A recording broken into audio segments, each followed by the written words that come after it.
नमस्कार आप सबको। मैं रोहित आपका स्वागत करता हूं क्रिस क्रॉस क्लासेस में। आज हम डिस्कस करने वाले हैं कक्षा 12वीं के इतिहास का पहला चैप्टर एटीएम अंक और अस्थियों के इंपॉर्टेंट क्वेश्चन के बारे में, जिसमें से हम 1 अंक वाले प्रश्न पहले ही डिस्कस कर चुके हैं। अगर आपने वीडियो नहीं देखी है तो वो वीडियो आप जाके देख सकते हैं, जिसका लिंक आपको डिस्क्रिप्शन में मिल जाएगा। आज हम डिस्कस करने वाले हैं 3 अंक वाले जो महत्वपूर्ण प्रश्न हैं उनके बारे में, और इसकी वीडियो भी हम अपलोड कर चुके हैं। अगर आपने वीडियो नहीं देखी है तो वीडियो भी आप जाके देख सकते हैं, उसका भी लिंक आपको डिस्क्रिप्शन में मिल जाएगा। तो चलिए हम अपने प्रश्नों को स्टार्ट करते हैं, जिसमें से हमारा पहला प्रश्न है, हड़प्पा सभ्यता के अध्ययन के दौरान जॉन मार्शल और कनिंघम के द्वारा अपनाई गई तकनीकों में अंतर बताएं। तो यहाँ पे आपको याद रखना है कि यहाँ पे जब हम जॉन मार्शल और कनिंघम के बारे में बात करें तो यहाँ पे कनिंघम जो थे वो सबसे पहले सर्वेयर जनरल डायरेक्टर थे, दूसरे जो थे हमारे जॉन मार्शल थे, और इन्हीं के नेतृत्व में हड़प्पा सभ्यता की खोज की गई थी। हालांकि कनिंघम के नेतृत्व में भी हड़प्पा सभ्यता की खोज की जा सकती थी, लेकिन उनके असफल प्रयास रहे, जिसकी वजह से वो उसकी खोज नहीं कर पाए। तो चलिए हम अपने उत्तर को देख लेते हैं। इसके पहले डायरेक्टर अलेक्जेंडर कनिंघम थे, जैसे अभी हमने बात की। उन्हें भारतीय इतिहास का जनक कहा जाता है। दूसरे जॉन मार्शल जनरल डायरेक्टर बने, ठीक है। तो इन्हीं के नेतृत्व में 1921 में दयाराम साहनी द्वारा इसकी खोज की गई थी। तो आपको याद रखना है कि जब पूछा जाए हड़प्पा सभ्यता की खोज कब की गई थी, तो आपको बताना है कि भाई 1921 में हड़प्पा सभ्यता की खोज की गई थी। किसके द्वारा? दयाराम साहनी द्वारा, ठीक है। 1922 में राखलदास बनर्जी द्वारा मोहनजोदड़ो की खोज की गई थी। तो ये पॉइंट्स आपको याद रखने हैं। अब यहाँ पे हम बात कर लेते हैं कि भाई क्या तकनीक अपनाई गई। तो यहाँ पर जब मार्शल द्वारा यहाँ पर हड़प्पा सभ्यता की खोज, यहाँ पे दयाराम साहनी द्वारा जब हड़प्पा सभ्यता की खोज की गई, तो यहाँ पे मार्शल ने इनको पूरा कॉपरेट किया, ठीक है। और उन्होंने ऐसा कुछ नहीं सोचा कि भाई ये जो सभ्यता है काफ़ी छोटी सभ्यता है, उनको सभ्यता मिली और उन्होंने इसकी जाँच करनी शुरू कर दी। अब यहाँ पे देखते हैं भाई कनिंघम का क्या भ्रम था। उन्हें लगा कि हड़प्पा सभ्यता कोई बड़ी सभ्यता नहीं है, एक छोटी सी सभ्यता है। हड़प्पा की मोहरों को समझने में वो असफल रहे थे, हड़प्पा का काल निर्धारण करने में असफल रहे। उन्होंने हड़प्पा अवशेषों को वैदिक काल से जोड़कर देखा, जबकि वह उससे भी पुराने थे। उन्होंने केवल लिखित प्रमाणों पर विश्वास किया, जिस वजह से वो गलती कर बैठे। तो यहाँ पे कनिंघम का भ्रम आपको याद रखने, क्वेश्चन पूछा जा सकता है कि भाई कनिंघम का भ्रम क्या था, ठीक है। तो 2 ये पॉइंट आपको समझ में आ गए होंगे। बहुत ही सिंपल है इसका आंसर। देखो आप अगर आपने वीडियो नहीं देखी है तो आप वीडियो जाके देख लें, जिससे कि आपको बहुत ही आसानी रहेगी इसको समझने में। अगले प्रश्न की ओर हम चलते हैं। हड़प्पा सभ्यता में मनके बनाने के लिए प्रयुक्त पदार्थों की सूची बनाएं, चर्चा करें कि इन पदार्थों को कैसे बनाया जाता था। तो यहाँ पे मनके, जैसे आपने देखा होगा ना, एक हार होता है जिसमें बड़े मोती मोती जड़े रहते हैं ना, ऐसे मोती जड़े रहते हैं, तो उसे क्या बोला गया? एक तरह का मनका बोला गया है, मनके बोलते हैं उसे। तो यहाँ पर ये जो आप देख रहे हैं, जो मोती के बारे में हम बात करें, तो यहाँ पर जो मनके हुआ करते थे, मतलब इनको ये मनके बोलेंगे।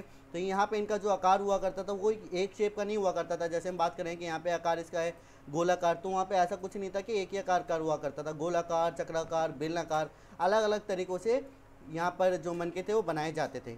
आगे हम डिस्कस कर लेते हैं मनकों को। कार्नेलियन, कार्नेलियन क्या होता है? एक लाल रंग का सुंदर पत्थर होता है, जैस्पर, सेलखड़ी, स्फटिक आदि से बनाया जाता था। कुछ मनके 2 या 2 से अधिक पदार्थों को आपस में मिला के बनाया जाता था। मनकों का आकार चक्राकार, गोलाकार, बेलनाकार, खंडित आदि होता था। ऊपर से चित्रकारी द्वारा इसको सजा दिया जाता था। पत्थर के प्रकार के अनुसार मनके बनाने की विधि में भी परिवर्तन आता रहता है। अब जैसे हम बात करें कि भाई जो मनके हुआ करते थे, ऐसा नहीं था, जैसे हमने बात की कि भाई कोई एक आकार तो था नहीं, है ना। जिस तरह से यहाँ पे जो पत्थर होगा उसी के अनुसार वो मनके बनाए जाएंगे।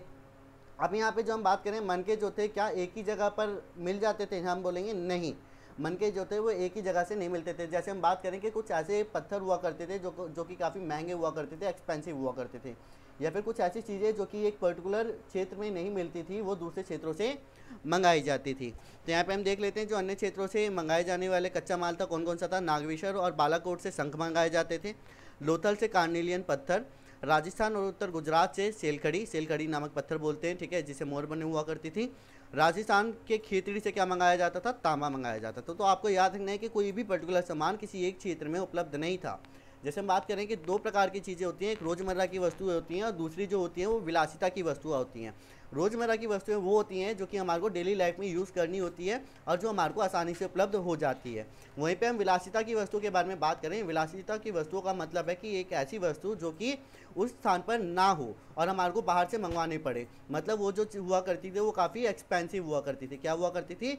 एक्सपेंसिव हुआ करती थी, ठीक है। तो दोनों में आपको पता चल गया होगा विलासिता की वस्तुएं और रोज़मर्रा की वस्तुओं में क्या डिफरेंस होता है।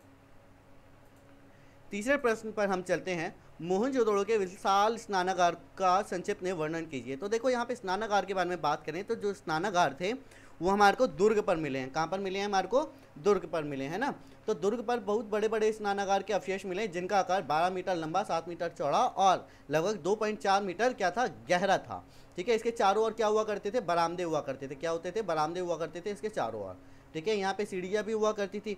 स्नानागार को भरने के लिए कुओं का प्रबंध था। ऐसा माना जाता है कि इनका प्रयोग धार्मिक अनुष्ठानों के लिए या फिर विशेष अवसरों पर नहाने के लिए किया जाता था।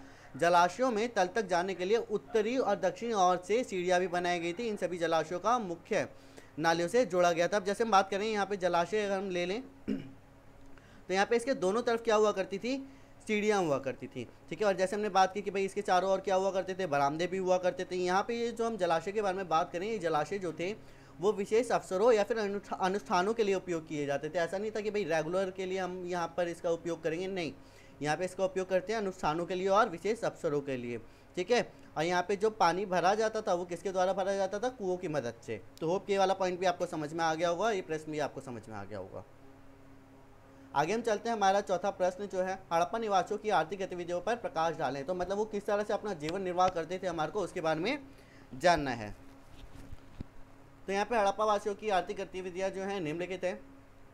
देखो, हड़प्पा सभ्यता के लोग मुख्य रूप से गेहूं, जौ, दाल, बाजरा, सफ़ेद चना आदि उगाते थे। मतलब वो क्या करते थे? कृषि भी करते थे, है ना। सिंचाई के लिए नहरें, कुओं का प्रयोग करते थे। किसका करते थे? नहर का और कुओं का प्रयोग करते थे। हड़प्पा की मोहरों में वृषभ बैल की जानकारी मिलती है। इसे अनुमान लगाया गया कि हड़प्पा के लोग खेत जोतने के लिए बैल का प्रयोग भी करते थे। तो यहाँ पे जो मोहर होती थी, ठीक है, उस पर हमारे को क्या मिला है? वृषभ बैल मिला है, जिससे जानकारी या फिर अनुमान लगाया गया है कि यहाँ पर खेत जोतने के लिए क्या करते थे? बैल का प्रयोग भी करते थे। कई जगह पर हल के प्रतिरूप भी मिले जिनसे ये पता चलता है कि खेतों में हल के द्वारा जुताई की जाती थी। कालीबंगन और राजस्थान में जुते हुए खेत के प्रमाण मिले हुए हैं, जिन्हें देखकर लगता है कि एक साथ दो अलग अलग फसलें उगाई जाती थी। हड़प्पा सभ्यता के लोग लकड़ी और पत्थर से बने औजारों का प्रयोग करके फसल की कटाई किया करते थे। तो जैसे हम बात करें कि यहाँ पर कि हल जो थे, जो हल का उपयोग भी करते थे, वो हमारे को जानकारी मिलती है किससे? वृषभ बैल से मिलती है ना। आगे हम बात करें कि भाई यहाँ पर कई जगह तो ऐसा अनुमान मिला है कि भाई यहाँ पे जो एक खेत है, यहाँ पे जो खेत है, इसको दो पार्ट में जब आप डिवाइड कर दोगे तो यहाँ पे एक अलग फसल उगाई जाएगी, यहाँ पे एक अलग फसल उगाई जाएगी। तो इस प्रकार से भी ये खेती किया करते थे। ठीक है, तो अगले प्रश्न पर हम चलते हैं। हड़प्पाई समाज में आर्थिक भिन्नताओं का अवलोकन करने के लिए पुरातात्विक किस विधियों का प्रयोग करते हैं? किसकी? आर्थिक भिन्नताओं के लिए। अभी जैसे हमने बात की थी ना आर्थिक विशेषताओं के बारे में। हड़प्पा वासियों के धार्मिक विश्वासों की जानकारी प्राप्त करने में वहाँ से प्राप्त मोहरें किस प्रकार सहायक होती हैं? तो मोहरों पे तो हमारे को वृषभ बैल भी मिला है। ठीक है, तो आप उसके बारे में बता दोगे। मोहर मुद्रांकन का प्रयोग भेजी गई वस्तुओं की सुरक्षा के लिए किया जाता था। अब देखो, ये वाला पॉइंट समझने की बात है कि मान लो कि आपने अमेजोन से कोई चीज़ मंगाई, ठीक है, तो वहाँ पर अमेजोन का एक लोगो लगा रहता है। ठीक है, उस लोगो से पता चल जाता है कि ये जो सामान है वो कहाँ से आया है? अमेजोन से आया है। तो मुहर का इस्तेमाल भी सिर्फ इसीलिए किया जाता था। जैसे हम बात करें कि अगर कोई सामान भेजा जा रहा है दूसरी जगह, तो वो मुहर लगा के भेजी जाती थी, जिससे पता लग जाता था कि ये जो सामान है वो किसके द्वारा भेजा गया है, फिर किस व्यक्ति द्वारा इसको भेजा गया है। ठीक है, और यहाँ पे एक और इसका मतलब होता था कि यहाँ पे देखो गीली मिट्टी हुआ करती थी। गीली मिट्टी पे क्या करते थे? गीली मिट्टी पे मुहर लगा देते थे, मतलब छाप लगा देते थे, जिससे क्या होता था कि अगर दूसरी जगह वो वस्तु पहुंच रही है, अगर वो जो मोहर है वो बिगड़ी हुई नज़र आ रही है, तो इसका मतलब क्या है कि उस वस्तु के साथ किसी ने छेड़छाड़ की है। तो यहाँ पे मोहर उसके लिए भी काम आती है। उदाहरण के लिए अगर कोई सामान एक थैले में डालकर कहीं दूर भेजा जाता था, तो उसके मुंह में रस्सी से उसको मुंह को रस्सी से बांध दिया जाता था और उस रस्सी पर गीली मिट्टी लगाकर उस पर मोहर की छाप लगा दी जाती थी, जैसा भी हमने डिस्कस किया। अगर उस मोहर की छाप में कोई परिवर्तन आए तो ये दर्शाता था कि सामान के साथ छेड़छाड़ की गई है, साथ ही साथ इससे भेजे जाने वाले की पहचान का भी पता चलता था। कुछ मोहरों में अनुष्ठान के दृश्य मिले हैं। मोहरों पर पेड़ पौधों को भी पाया गया। आभूषणों से लदी हुई एक नारी मूर्ति मिली है जिसे मातृ देवी कहा गया है। तो यहाँ पे आर्थिक भिन्नताओं के बारे में जैसे हमने बात की थी भाई, यहाँ पे ऊपर जो हमने डिस्कस किया था गेहूँ, चावल, दाल किसानी किया करते थे, है ना। तो ये वाला पॉइंट भी आपको समझ में आ गया होगा। तो इसमें कुछ ऐसा है नहीं जो डिफिकल्ट हो काफ़ी। अगला चलते हैं हम पुरातात्विक शिल्प उत्पादन केंद्र की पहचान कैसे करते हैं। तो यहाँ पे पुरातात्विक शिल्प उत्पादन की पहचान देखो, शिल्प कला के अंदर क्या क्या आता है हम वो डिस्कस कर लेते हैं। आभूषण, मूर्तियाँ, औजार बनाना आदि ये सारी चीज़ें इसमें शामिल होती हैं। हड़प्पा में मुख्य रूप से मनके, मुहर, बाट बनाए जाते थे। क्या बनाए जाते थे? मनके, मुहर और बाट बनाए जाते थे। शंख की कटाई की जाती थी और धातु कार्य के लिए इसका इस्तेमाल किया जाता था। हड़प्पा सभ्यता का मुख्य शिल्प उत्पादन केंद्र जो था वो क्या था हमारा? चनूदड़ो। क्या था, चनूद्रो, जो कि लोथल में था। और हाल ही में धोलावीरा में छेद करने के औजार भी प्राप्त हुए। तो उत्पादन केंद्रों की पहचान कैसे होती है, सिंपल सा भी बात करें कि भाई जिस चीज़ का अवशेष ज़्यादा जहाँ पर मिले वहीं पे उसका केंद्र भी मान लिया जाता था। जैसे अभी हमने ऊपर बात की थी ना कि भाई राजस्थान की खेतड़ी से क्या मिला है हमारे को, तांबा मिला है। क्या मिला है, तांबा मिला है। तो तांबा के जो हमारे को अवशेष मिले हैं वो कहाँ से मिले हैं, राजस्थान से मिले हैं। ठीक है, तो वहाँ से उसका उत्पादन केंद्र मान लिया जाएगा। ठीक है, क्या मिला है, राजस्थान से मिला है। ठीक है,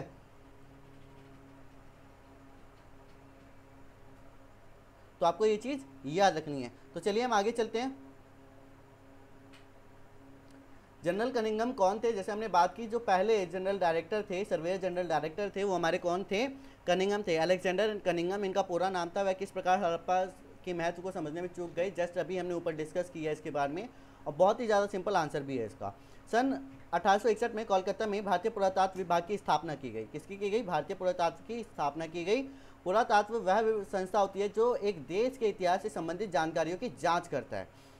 इसके पहले डायरेक्टर जो थे कनिंघम थे, और इन्हें ही भारतीय इतिहास का जनक कहा जाता है। जैसे अभी हमने डिस्कस किया था, उन्हें लगा कि हड़प्पा सभ्यता कोई बड़ी सभ्यता नहीं है, एक छोटी सभ्यता है। हड़प्पा सभ्यता की मोहरों को समझने में असमर्थ रहे थे, उनका काल समझने में असमर्थ रहे थे, क्योंकि ये जो समझ रहे थे वैदिक काल से इसको जोड़कर देख रहे थे।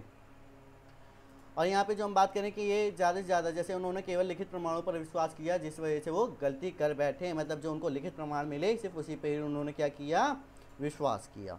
तो बहुत ही सिंपल ये वाला आंसर भी।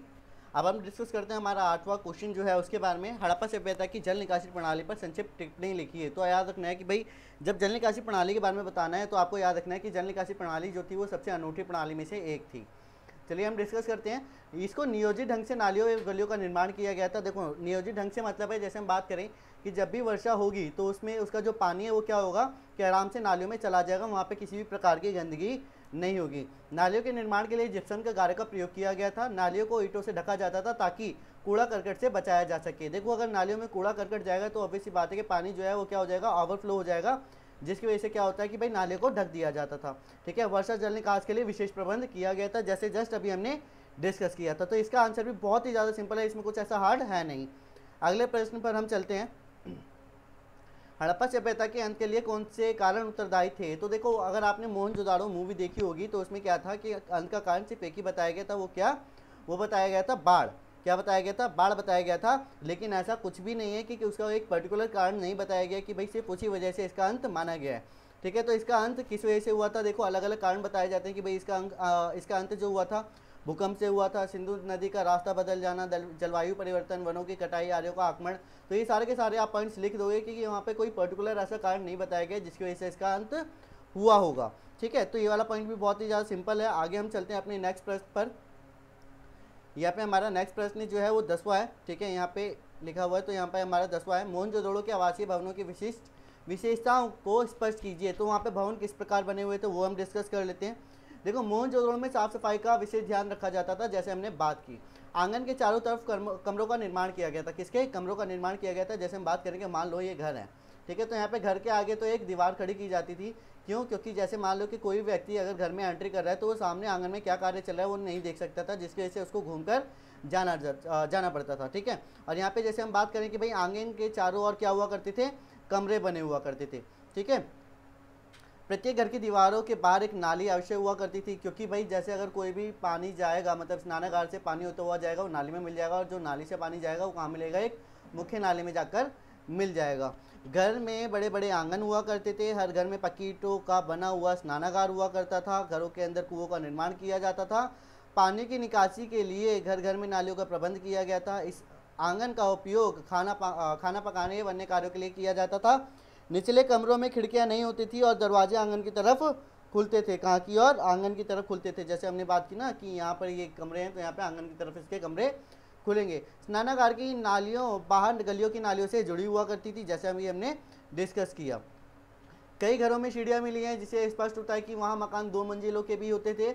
अकेले मोहनजोदड़ो में ही लगभग 700 अलग अलग कुएं प्राप्त हुए हैं। हड़प्पा सभ्यता के लोग मुख्य रूप से गेहूं, जौ, बाजरा, दाल आदि चना उगाते थे। सिंचाई के लिए नहरों कुओं का प्रयोग करते थे। मोहरों पर वृषभ बैल की जानकारी मिलती है। ठीक है, जिससे हमने अनुमान लगाया था कि भाई इसका जो प्रयोग होता है वो किस लिए किया जाता है, इसका जो प्रयोग किया जाता है वो खेती करने के लिए किया जाता है ना, जैसे हमने डिस्कस किया था। ठीक है, तो ये सारे पॉइंट्स आप यहाँ पे ऐड कर दोगे। होप कि आपको वीडियो समझ में आ गई होगी, इसमें कोई भी ऐसा डाउट नहीं है। ठीक है, अगला प्रश्न हम चलते हैं, हड़प्पा लिपि को एक रहस्यमय लिपि क्यों कहा जाता है, इसकी विशेषताओं का उल्लेख कीजिए। तो बहुत ही सिंपल सा है कि भाई हड़प्पा की जो लिपि थी वो चित्रात्मक लिपि थी। ठीक है, इसकी जो लिपि थी वो आज तक पढ़ी नहीं जा सकी। इसमें जो अक्षरों की संख्या थी, यहाँ पे जो चिन्ह के बारे में बात करें वो कितनी थी, 375 से लेके 400 के बीच में थी। ठीक है, इस लिपि को दाएं से बाएं लिखा जाता था, जैसा अभी बात की। इस लिपि को आज तक पढ़ा नहीं जा सका है, जिसकी वजह से क्या है, लिपि रहस्यमय है। तो यहाँ पे हमारे सारे प्रश्न डिस्कस हो चुके हैं। होप कि आपको वीडियो अच्छी लगी होगी। अगर आपको वीडियो अच्छी लगी है तो वीडियो को लाइक कर दें, चैनल को सब्सक्राइब कर दीजिएगा, और हमारे टेलीग्राम ग्रुप को भी आप ज्वाइन कर सकते हो फॉर रेगुलर अपडेट्स के लिए। तो मिलते हैं आपसे नेक्स्ट वीडियो में। आज के लिए वीडियो को हम यहीं पे ख़त्म करेंगे। नेक्स्ट वीडियो में हम डिस्कस करेंगे 8 अंक वाले महत्वपूर्ण प्रश्न के बारे में। धन्यवाद।